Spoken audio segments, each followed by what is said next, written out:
Have you ever found yourself in the middle of an argument and gone completely quiet? Not because you had nothing to say, but because saying anything felt impossible. Your throat tightens, your thoughts race, but your voice vanishes. You nod when you disagree, you smile to keep the peace.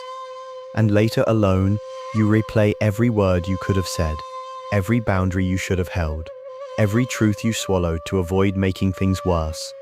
If this sounds familiar, you're not broken, you're not weak, and you're definitely not alone. Today, we're exploring the psychology of people who stay silent in arguments, not out of indifference, but out of deep, often unconscious self-protection. This silence isn't emptiness. It's a language of its own, one shaped by early lessons about safety, love, and what it costs to be seen. Psychologists might call this conflict avoidance, emotional suppression, or even fawning, a trauma response where we prioritize others' comfort over our own needs to prevent rejection or danger.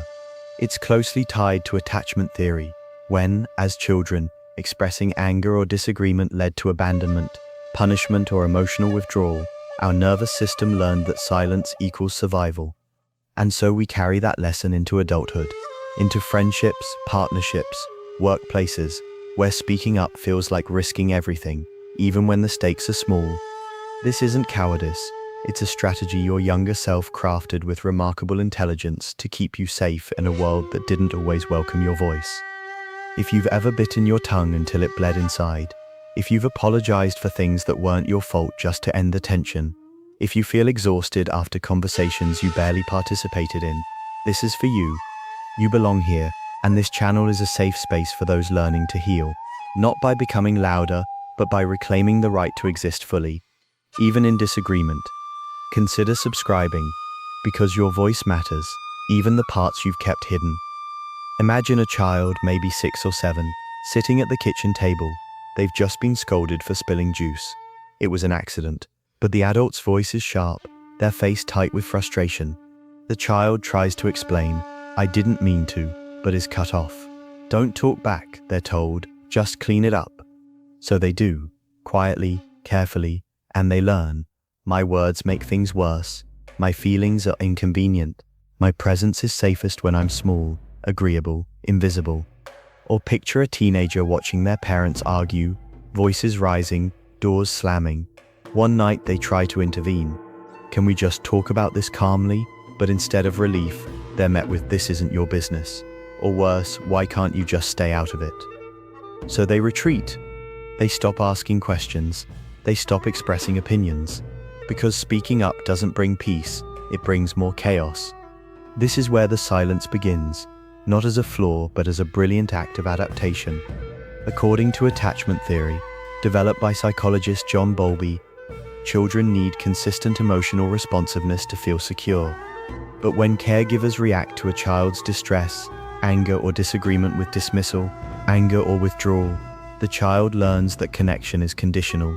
Love is earned by not causing trouble. Safety is found in compliance. Over time, this becomes a blueprint. The nervous system wires itself for vigilance, not for expression. The amygdala, our brain's alarm system, starts treating conflict like a threat to survival. And in that moment of tension, the body doesn't choose silence. It defaults to it. Freeze or fawn, not fight or flight. You might have grown up in a home where emotions were either explosive or absent, where there was no middle ground for honest, messy dialogue. Or maybe you were the good kid, the one who soothed everyone else, smoothed things over, never rocked the boat. That role wasn't chosen, it was assigned by circumstance. And it came with a hidden cost, your right to be complicated. Psychologist Dr. Gabor Mate often reminds us, trauma is not what happens to you, but what happens inside you as a result of what happens to you. Your silence wasn't weakness, it was wisdom. It kept you connected to the people you depended on. It protected your sense of belonging in a world that felt unstable. And that child, the one who learned to disappear to stay safe, is still with you, not as a burden, but as a witness. They're the reason your throat closes in arguments. The reason you rehearse conversations in your head, but never speak them aloud. The reason you'd rather carry resentment than risk rupture. This pattern didn't come from nowhere. It came from love, however imperfect, from a deep human need to be held. even when you couldn't be heard. Now, as an adult, that silence shows up in ways that look like strength, but feel like erosion. You're the friend who always listens, never complains. The partner who says it's fine when it's clearly not. The coworker who takes on extra tasks without protest, even when you're drowning. You avoid difficult conversations like landmines, because somewhere inside you still believe that speaking your truth will make you unlovable, or worse, alone. In relationships, you might find yourself agreeing with things you don't believe, just to keep the peace. You nod along while your stomach knots. You laugh off hurtful comments. You apologize for taking up space. And over time, the people around you start to see you as easygoing or low maintenance, when in truth you're exhausted from the constant self-editing. At work, you stay quiet in meetings, even when you have brilliant ideas. You don't negotiate your salary. You don't push back on unreasonable deadlines. Why? Because asserting yourself feels like inviting conflict, and conflict feels like danger, so you over-deliver instead. You prove your worth through effort, not voice. And in your inner world, the silence turns inward. Your self-talk becomes a courtroom where you're always on trial. Why didn't you say something? You're too sensitive. They'll think you're dramatic. You punish yourself for not speaking up, while simultaneously fearing what would happen if you did. The hidden cost, resentment builds like sediment, layer after layer, until one day you feel numb, not because you don't care, but because caring has become too risky. You disconnect from your own needs because honoring them once felt unsafe. And here's the painful paradox. Your silence is often mistaken for agreement. People assume you're okay with how things are because you never say otherwise. So the patterns continue, the boundaries stay thin, the exhaustion deepens. But let's be clear, this isn't passivity, this is pain in disguise. What looks like calm is often hypervigilance. What looks like indifference is often overwhelm.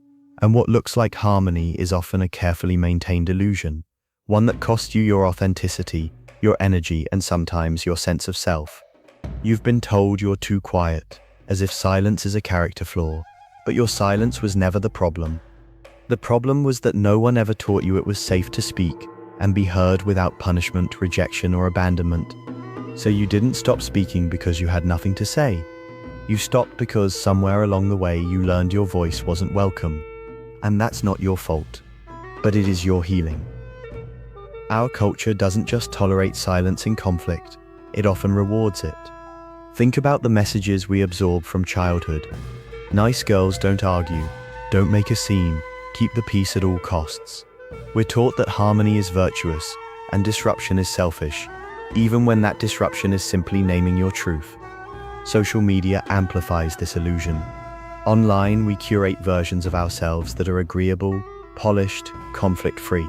We post about gratitude, growth, and good vibes, while hiding the messy, unresolved tensions that live beneath the surface. The result?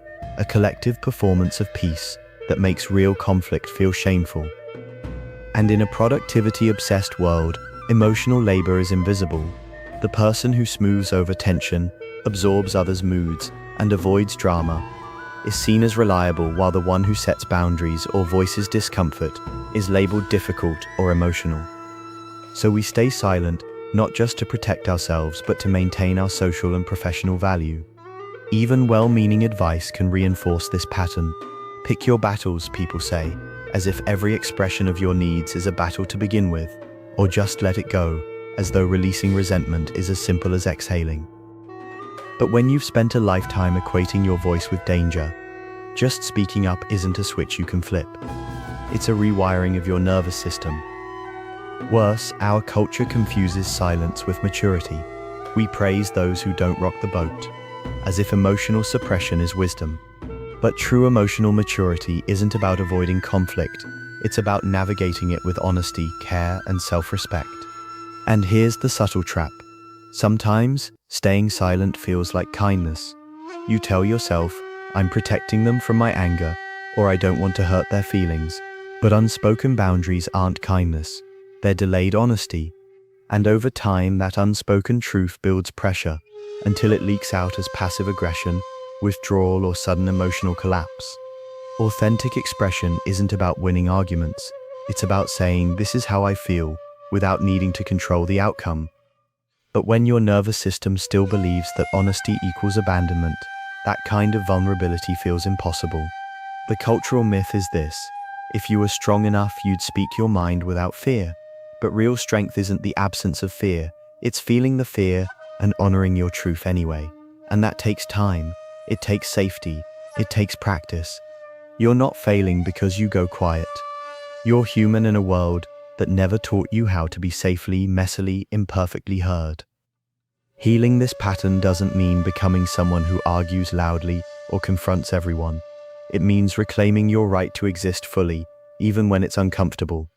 Start small, not with grand declarations, but with tiny acts of truth. Practice the pause. Next time you feel that familiar tightness in your chest during a disagreement, don't force words out, just breathe. Say, "I need a moment to think." That pause isn't avoidance, it's respect. Respect for your nervous system, respect for the conversation. Then try naming what's happening inside you, not to fix it, but to witness it. I notice I'm feeling scared to speak up right now. You don't have to share that with anyone, just say it to yourself. That simple act of self-awareness begins to loosen the grip of old survival patterns. Reparent your inner child. When you feel that urge to disappear, imagine the younger version of you, the one who learned silence was safety. Place a hand on your heart and whisper, "You don't have to protect everyone anymore. I've got you now." This isn't just metaphor. Neuroscience shows that compassionate self-talk can calm the amygdala and activate the prefrontal cortex, the part of your brain that helps you respond, not react. Protect your private joy. One of the quietest forms of rebellion is nurturing parts of yourself that have nothing to do with others' expectations. A hobby you love but never share. A thought you keep just for you. These private spaces remind you your worth isn't tied to being useful, agreeable, or conflict-free. And when you're ready, practice micro-boundaries, not in high-stakes arguments, but in low-risk moments. "Actually, I prefer it this way. I'm not comfortable with that."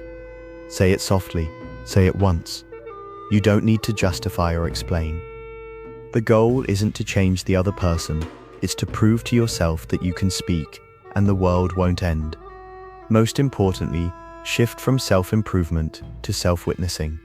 You don't need to fix your silence, you need to understand it. Every time you notice yourself going quiet, meet it with curiosity, not criticism.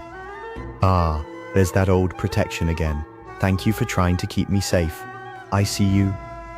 Healing isn't about becoming someone new.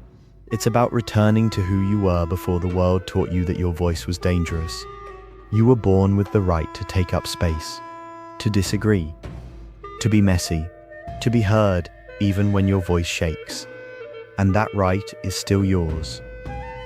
So let's return to that quiet question we began with. Have you ever found yourself in the middle of an argument and gone completely silent? Now you know your silence was never emptiness. It was a sanctuary your younger self built to survive. It was love disguised as disappearance. It was wisdom dressed in stillness. And today you don't have to tear that sanctuary down. You just get to expand it, room by room, until there's space for your voice too. You don't need to be louder to be worthy. You don't need to perform peace to be good. Your value isn't measured by how little trouble you cause, or how gracefully you swallow your truth. You matter exactly as you are, even when you're quiet, even when you're unsure, even when no one notices you're holding your breath. Because your quiet existence matters, not because of what you do for others, but simply because you are. If this resonated, if you recognized yourself in these words, you belong here, this space is for you. Hit subscribe, not because you need fixing, but because you deserve reminders like this, that healing is possible, that your voice is welcome, and that you're not alone in your silence. And as you go about your day, carry this truth with you like a quiet ember in your chest. You were never meant to shrink. You were meant to unfold, slowly, tenderly, on your own terms.